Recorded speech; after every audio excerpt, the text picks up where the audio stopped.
Ora, obrigada por terem regressado do Coffee Break, um seguinte Coffee Break, e vamos continuar agora com mais duas apresentações.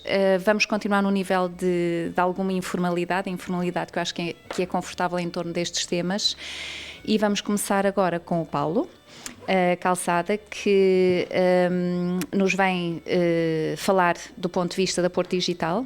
Não é? E, portanto, eu vou sentar-me agora e continuar a tirar partido do resto da manhã, enquanto o Paulo partilha connosco aquilo que nós estamos a fazer em termos de localização destes desafios, que será seguido do Marco Granja e depois, no final, teremos também espaço para perguntas e respostas. Está bem? Olá, bom dia. Muito obrigado também por terem regressado do Coffee Break. Eu estive no início deste evento e, de facto, é espetacular o momento em que nos encontramos e o meu papel aqui, vamos lá ver qual poderá ser, mas o desafio que eu tinha era muito em torno de perceber que ecossistemas criámos e de que forma é que nós podemos ajudar a desenvolver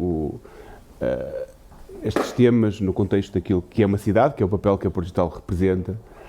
E eu escolhi aqui estas imagens com algum propósito, não só de vos entreter, mas também de chamar, de facto, a atenção para o momento de alguma espetacularidade que vivemos, não é? E a forma como todos nós, mesmo pessoas como o Luís Sarmento, que já vivem este mundo há muito tempo, não é? A forma como nós estamos todos um pouco estupefactos com o potencial que esta tecnologia nos tem introduzido, não é?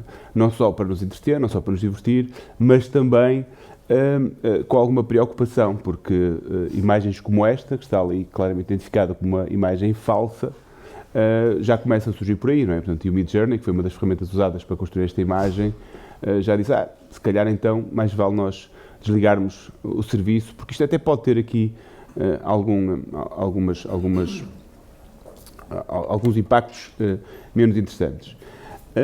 E antes de falar um pouco daquilo que a custo consegui perceber que podia ser interessante trazer para aqui, porque de facto o momento em que nós vivemos é um momento espetacular, é um momento que poderá ter surpreendido alguns, e eu acho que na realidade surpreendeu quase todos, incluindo a própria OpenAI, porque quando falávamos de manhã sobre a forma como isto tudo podia ser regulado, a forma como os produtores de maçãs ou os produtores de tecnologias de inteligência artificial poderiam ser mais generalizados, era também interessante, se calhar, refletirmos um pouco sobre a forma como o próprio OpenAI foi criado e a forma como o Sam Altman, quando num famoso jantar em 2006 ou 2008, decidiu reunir um conjunto de pessoas dizendo, eu quero criar aqui um motor genérico de inteligência artificial, e lá juntou, entre muitos outros, o próprio Elon Musk, e disse, nós queremos revolucionar o mundo, isto tem que ser um bem comum, não pode ser só tido por uma outra empresa, e para isto vou precisar de muito dinheiro. E vou criar uma coisa chamada Artificial General Intelligence, e vai ser tudo espetacular. E juntou rapidamente, naquele jantar, é assim que acontece normalmente nos Estados Unidos, estamos a falar de um homem de 26 anos, que era o homem do Y Combinator, portanto alguém que era visto por todos como de facto o iluminado. E juntou na altura uns $1.000 milhões para construir a OpenAI, para desenvolver motores genéricos, ou pelo menos para procurar encontrar este motor genérico de inteligência artificial. O que é verdade é que nesse percurso ele foi falhando e tornou-se cada vez mais difícil chegar e atingir esse resultado. Até ao momento em que se colocou em causa a própria forma de desenvolvimento dessa aventura, porque não poderia ser como ele inicialmente julgava que devia ser, que era num formato fundação aberto. E, portanto, seria se calhar interessante criar um motor mais orientado para o negócio. Okay? Portanto, isso criou ali algumas confusões pelo meio. A Microsoft, entretanto, e bem, soube aproveitar-se dessas confusões, e depois também poderemos falar um bocadinho sobre isso. Mas, na altura, o ChatGPT surge precisamente como um derivado desse exercício. O ChatGPT não foi desenhado como um produto, foi um acidente, aconteceu. Okay? O ChatGPT, quando foi pensado para ser utilizado pela própria equipa da OpenAI para treinar melhor o motor, para interagir com o motor não estava a funcionar como eles gostavam que funcionasse e foi sendo criado para internamente desenvolver o próprio motor. E de repente acontece que aquilo é interessante ao ponto de se calhar vamos colocá-lo, diria eu, de forma muito irresponsável, para ser utilizado ou para ser experimentado por todos nós. E, portanto, o que nós vivemos neste momento de forma muito entusiasmada, e eu sou daqueles que estou do lado dos entusiasmados, mas também com alguma preocupação, e não sou o único que acha que, de facto, se calhar foi de forma irresponsável como se colocou o ChatGPT a ser utilizado, porque o potencial de criação de cenários como este, que entusiasmam muitos, mas se calhar deixam outros muito frustrados, é enorme. Não é? Portanto, ninguém lança um medicamento à espera que as pessoas experimentem e, de repente, afinal isto fez-nos ficar verde, em vez de melhorar o meu bronzeado, não é? Portanto, ninguém faz isso, não é? Ninguém lança um alimento sem que esse alimento seja verificado, seja estudado qual poderá ser o seu impacto. Não faz sentido lançar uma ferramenta com este potencial, não é? Com o potencial disruptivo, com o potencial de gerar conteúdo, que é neste momento aquilo que nos preocupa a todos, muito mais. Não faz sentido, diria eu, sem que se procure criar mecanismos do ponto de vista social que reduzam o risco da tecnologia, não é? Que reduzam o risco do medicamento que eu lancei, que reduzam o risco do alimento que eu lancei. É assim que a sociedade se organiza, não é? Isto depois leva-nos a todas as outras conversas que estamos a ter na parte da manhã, na forma como isto poderá substituir empregos. Essa história já todos conhecemos, a história do posto de gasolina, que todos estávamos preocupados quando de repente os postos de gasolina deixaram de ter aquele senhor que nos colocava a gasolina no carro. Hoje em dia olhamos para um posto de gasolina, tem muito mais postos de trabalho do que aqueles postos de gasolina que existiam no passado. Portanto, essa não é a grande preocupação. A preocupação está muito na forma como, acima de tudo, naquilo que é a comunicação entre nós pode acontecer. Depois também só dar nota de uma outra questão que me parece também relevante, que a sociedade há de ser aquilo que nós quisermos que ela seja e, portanto, nós vamos ter que, enquanto sociedade, não é, de forma muito democrática, esperemos nós, encontrar mecanismos para que esta e outras tecnologias possam ser utilizadas, não é? O Isaac Asimov era um químico que de repente escrevia algumas histórias na década de 60 que até já nos ajudavam a perceber como é que isto podia ser feito, não é? O iRobot, para quem não viu o filme eu vou estragá-lo, porque trata-se de um agente de inteligência artificial que decide acabar com a humanidade, com a própria humanidade e acabar com ela própria, portanto ele decidiu antecipar esse destino.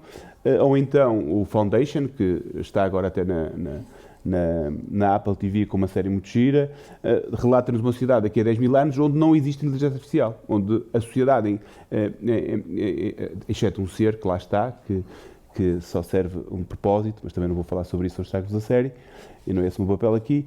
Portanto, a sociedade, enquanto sociedade, decidiu, esta ideia de termos aqui alguém que de repente é mais inteligente que nós próprios não faz sentido.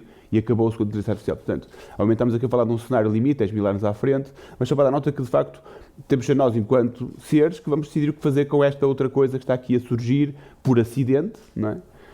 Não será bem por acidente, faz parte daquilo que foi o processo evolutivo que, portanto, se criou.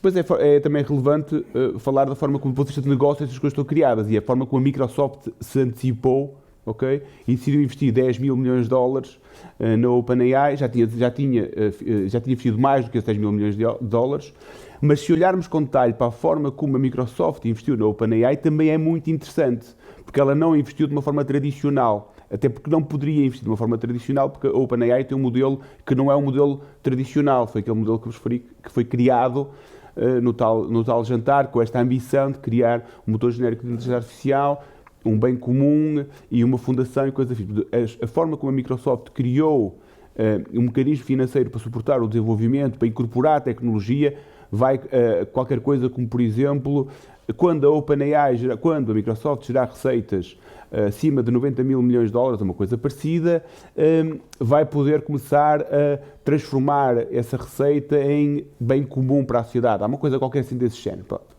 É coisa mais complicada, como tradicionalmente acontece neste tipo de investimentos. Mas o que é verdade é que a Microsoft tem feito um uso inteligentíssimo destas ferramentas. Quem já tem o Edge com o Copilot, quem tem todas aquelas ferramentas como o Copilot, é muito por ali que estas ferramentas vão poder se desenvolver. Pronto. Só um pequeno preâmbulo que resulta daquilo que fui bebendo do que vocês tiveram a dizer de manhã, que achei muito interessante.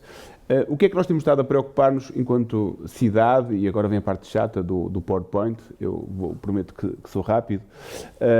Vou-vos falar de dois produtos, dois serviços que temos vindo a desenvolver e que, em certa medida, ligam-se um pouco a estas preocupações da forma como nós, enquanto cidade, nós, enquanto sociedade, estamos expostos ou estamos a ser, em certa medida, modelados, para dizer o termo, pelas grandes empresas, pelos Googles e afins, portanto, que disponibilizam serviços que na prática não são serviços, são formas de chegar àquilo que é o nosso conhecimento, que aquilo que é a informação que nós fomos gerando. Portanto, isto é uma imagem que representa aquilo que tipicamente nós fazemos, que é estar a conversar com o telemóvel, e quantos de nós é que já não achou estranho aquele momento em que estamos a falar com os amigos sobre um determinado assunto e de repente estamos a fazer uma procura na internet e esse assunto é um assunto que nos é apresentado como se fosse uma grande novidade. Isto porquê? Porque para nós, enquanto cidade, é muito preocupante perceber o que é que está por trás desses mecanismos, o que é que está por trás destes outros mecanismos que agora nós temos que lidar com eles, o ChatGPT e afins, a questão da transparência que vocês falaram de manhã. E para nós sempre foi uma preocupação perceber um pouco o que é que aqui está por trás, portanto, como é que estes serviços são oferecidos à cidade. E, portanto, aquilo é um exemplo de uma conversa de café em que estamos com os nossos amigos e de repente vamos ao Facebook, vamos ao Instagram e aparecem-nos temas relacionados com isso, mas há exemplos que nos preocupam um pouco mais com a cidade. Este é o percurso que eu faço todas as manhãs para levar os meus filhos ao colégio. E é um caminho que eu acredito que esta ferramenta que eu uso, que há de ser a do Google, penso eu, foi o exemplo que eu usei, que me serve melhor, não é? Mas nada me diz, porque eu não conheço o algoritmo que está por trás deste algoritmo, que está por trás desta decisão que me foi aqui apresentada, que este por acaso não é um percurso que me vai fazer passar em frente a uma casa que está à venda e que se enquadra com o meu perfil enquanto pessoa, que o Google às vezes até conhece melhor do que a minha própria mulher. E, portanto, pode parecer ridículo, mas se calhar não é. Se calhar até estou a ser guiado, não para o melhor percurso para me levar de manhã para o colégio dos meus filhos, mas porque é aquele que se enquadraria com um serviço que o Google vendeu a outros, com base na minha informação. O mesmo acontece quando nós estamos a conversar sobre, isto sou mesmo eu, estou ali em baixo, estão a ver? Uma imagem, isto foi um exemplo real, por acaso foi engraçado, no Natal, não é? Eu estava a falar com a minha mulher sobre prendas de Natal e amigos nossos gostam de meias, eu também gosto muito de meias, e de repente o Facebook estava a apresentar propostas de prendas de Natal de meias, portanto isto acontece, não é? E portanto por isso mesmo é que nós, enquanto cidade, nós não só a cidade do Porto, mas outras cidades, nos temos vindo a preocupar há um par de anos, portanto, isto não surgiu agora porque o ChatGPT aparece, já vem de trás, não é? Isto é de Natal passado, by the way, muito ligado com esta lógica da transparência, da equidade, do acesso generalizado a este tipo de ferramentas, garantir que enquanto cidade disponibilizamos serviços que todos os cidadãos têm acesso, a lógica da inclusão e acima de tudo também esta lógica da soberania digital, ok? Eu referi que nós enquanto cidade iremos fazer o que quisermos destas ferramentas, se de facto fomos capazes, do ponto de vista soberano, de agir no mundo digital. E hoje em dia não somos, não é? Hoje em dia não somos. Hoje em dia, a própria Comissão Europeia retirou a proposta de legislação para a inteligência artificial porque foi ultrapassada pela direita com o lançamento, diria eu, irresponsável de uma ferramenta como o ChatGPT. Okay? E, portanto, o que nós fizemos, eu vou pegar aqui num exemplo de uma ferramenta que disponibilizámos, e que nos questionaram muito se fazia sentido disponibilizar, porque no nosso entender, se liga muito isto que eu disse. Este é um exemplo de uma ferramenta que nós desenvolvemos em parceria com a cidade de Helsínquia, dentro daquilo que é a dimensão que duas cidades conseguem neste momento disponibilizar. Portanto, o produto que nós disponibilizamos é uma coisa chamada Explore Porto, é uma ferramenta que desafia os cidadãos, os turistas, a utilizarem um navegador que não o navegador da Google para explorar a cidade. É uma ferramenta que nós desenvolvemos em parceria com a cidade, andando na rua a perceber se ela fazia sentido, ligada à marca da cidade do Porto. Esta lógica, temos um Porto que tem toda a cidade, portanto é um conjunto de beacons que temos explorados pela cidade. Não estou aqui a fazer um pitch de venda do produto, portanto vou passar rápido a estes slides. Disponibiliza, como referi, os vários beacons pela cidade para que as pessoas possam depois ter acesso à informação de mobilidade, sobre turismo, com segurança, com qualidade, achamos nós, a informação sobre a cidade. E, portanto, é um navegador, versão web app, que desafia os cidadãos, os turistas, a usar uma ferramenta com curadoria da cidade, com informação em tempo real, com informação e com algoritmos transparentes, para que as pessoas possam decidir para onde andam, onde é que estão as trotinetes, informação em tempo real sobre as trotinetes, sobre os táxis, e portanto é uma ferramenta que temos disponibilizada pela cidade, mais de 220 mil utilizadores, 1.200.000 sessões desde que nós lançámos isto, e portanto é um exemplo de como é que as cidades, ou a sociedade, neste caso as cidades, este é um projeto que nós vamos expandir para a região norte, no contexto, estava aqui a falar com o Marco, até no contexto de um conjunto de projetos chamado Agendas Mobilizadoras, ou qualquer coisa desse género, relacionado com o PRR, e que vamos expandir para a região. Bom, esperemos que seja útil para os cidadãos e para os turistas, parece-nos que tem sido, mas também nos tem permitido fazer aquilo que os bad guys fazem, que é usar a informação para perceber como é que a cidade é utilizada, ok? Pronto. Que também é interessante, mas mais uma vez nós somos os good guys, não é? Portanto podemos fazer isto. Este é um exemplo da forma como o Explore Porto tem sido utilizado pela cidade, o que é interessante para quem conhece a cidade, isto foi de propósito, colocamos aqui os limites da cidade. Ela tem sido utilizado na Maia, em Matosinhos, em Gaia, o que é interessante, pronto, que nos levou a pensar, se calhar faz sentido levar isto para outro patamar que não só o patamar da cidade. Então, um exemplo de como é que nós, enquanto cidade, achamos que podemos disponibilizar serviços verdadeiramente abertos, não terão a qualidade nem a espetacularidade que um Google Maps tem, mas acho que iremos conseguir lá chegar. Mas nada disto se faz sem uma infraestrutura muito sólida, né? sem termos um conjunto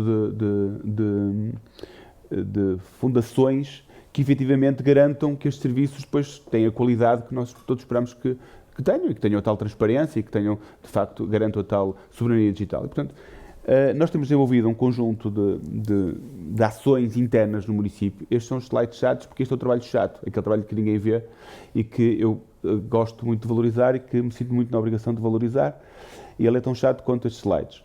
E, portanto, que é uma coisa que nós chamamos Plano de Gestão e Valorização de Dados do Município do Porto, tem um nome pomposo, né, que tem um despacho do Presidente e tem assim umas coisas pomposas, e não tem nada mais, nada menos do que o objetivo do que criar uma base sólida de informação que seja utilizada na tomada de decisão, ok? Seja na tomada de decisão por parte do município, seja na tomada de decisão por parte dos municípios, não é? E, portanto, é um processo interno muito intenso, muito burocrático, de transformação organizacional, porque esta ideia de que os dados são poder encontra-se em qualquer lado, mesmo numa organização como o município. E nem mesmo com o despacho do Presidente a dizer faça-se, não há informação de tomada de decisão que não esteja indexada num portal interno de dados, uma coisa que nós chamamos index, é simple as that, é um index. Quando é preciso saber informação de dados do município, vão ao nosso index. E depois com um portal de dados abertos, com uma coisa muito pomposa e gira que nós criámos, chamado Dia da Inovação. Há todo um trabalho interno de sensibilização das equipas para a importância de organizarmos os nossos dados internos, porque sem uma boa organização de dados não é possível tomar decisão, não é possível alimentar motores como os ChatGPTs e afins e garantir que eles não se enganam no número de fatias de pão que são precisas para a francesinha, neste caso, naquilo que são os documentos, por exemplo, necessários para o licenciamento de uma determinada ação. Este é um trabalho que temos vindo a fazer, quase trabalho de formiguinha. Nós temos neste momento 132 conjuntos de dados no portal da OpenATEC, que são poucos, é verdade, mas são bons. Achamos nós. Mesmo este trabalho, esta discussão, se são datasets, se são recursos, whatever, são coisas que vamos trabalhando. Internamente temos muitos mais dados no tal meta-indexador, no nosso index. Há dados que nunca serão públicos, porque não fazem sentido que sejam públicos, são dados de funcionamento da organização, mas são dados importantes para a tomada de decisão, têm que estar indexados. Tenho tido muito esta dúvida de, esta luta de, e tal, eu precisava de um conjunto de datasets para fazer não sei o quê, pronto, vão ao index, a minha resposta é vão ao index. Então, nós estamos nesta fase agora de amadurecer o trabalho interno. Isto que ali está é mesmo a ordem de serviço do Presidente que diga faça-se, é para se fazer mesmo, não é só para o Paulo Calçada dizer que é para pôr no Windows, não, tem que fazer, mesmo assim. Pronto, o próprio Presidente tem ali um bocadinho alguma flexibilidade para dizer assim, mas eu disse que é para fazer, não estão a fazer, pronto, vão lá, vejam lá se ganham juízo e se fazem. E, portanto, tem sido um trabalho muito interno, muito intenso, trabalhar com as equipas todas de mobilidade, proteção civil, com a nossa diretora de proteção de dados, no sentido de fazer crescer esta base de informação. Há um roadmap ambicioso para 2022, 2023 tornar ainda melhor qualidade. O foco foi quantidade e agora o foco é qualidade, aumentar o número de datasets e a qualidade desses datasets, mais uma vez, só assim é que os ChatGPTs vão poder funcionar, se tivermos datasets de qualidade. Okay? Isto é o nosso roadmap. O processo, como é que ele tem sido feito, como é que ele vai continuar a ser feito, as ferramentas que temos estado a desenvolver para que, pessoa a pessoa, indivíduo a indivíduo, nós consigamos garantir que os dados estão todos no local certo. Não é?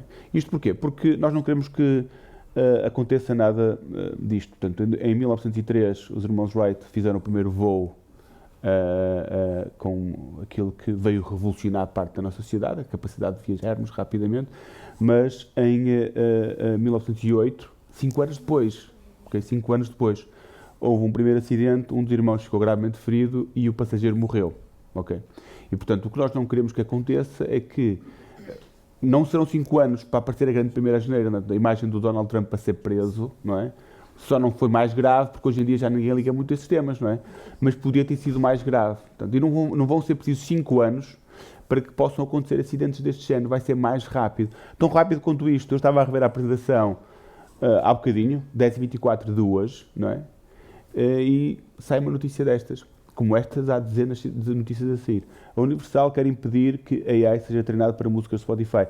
Isto não é um acidente mortal, não é? Mas para a Universal, se calhar pode ser, porque grande parte dos consumidores de música no Spotify valorizam pouco a música em si, não é? Estão só a entreter-se com os bits e bytes que vão passando ali, não tanto bytes, mas mais os bits da música. E, portanto, isto é um exemplo de muitos acidentes ou incidentes que podem surgir com a utilização deste tipo de ferramentas. Esta não é, para mim, a mais preocupante. Obviamente que a mais preocupante é que conseguimos fazer uma francesinha com 16 fatias para 4 pessoas. Vai dar uma francesinha complicadíssima. Mas não, há situações muito mais complicadas e muito mais preocupantes, não só de propriedade intelectual, mas muitas outras decisões podem ser tomadas em cima destas ferramentas. Esta percepção de que a informação que me é dada por aquela ferramenta é qualidade, não é? Portanto, diria, a verdade absoluta. Isto não pode haver nada pior do que darmos a ideia de que há uma verdade absoluta e que o ChatGPT tem essa verdade absoluta. E, portanto, eu perguntei ao ChatGPT e o ChatGPT respondeu-me e, portanto, está feito, não é? Quando eu ouço empresas de advogados a dizer que estão a tomar decisões com base nestas ferramentas, torna-se muito difícil perceber se de facto as pessoas estão bem da cabeça, não é?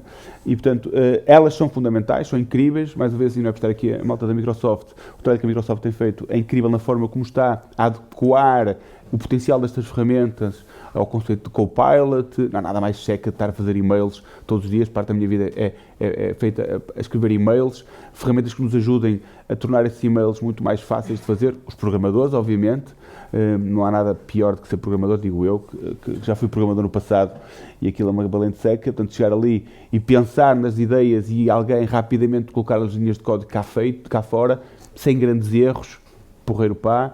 A minha equipa, por exemplo, já usa, nós temos, como qualquer empresa ou qualquer organização que tem programadores, uma elevada rotatividade. Documentar código é coisa que tipicamente os programadores não gostam. O ChatGPT adora documentar código.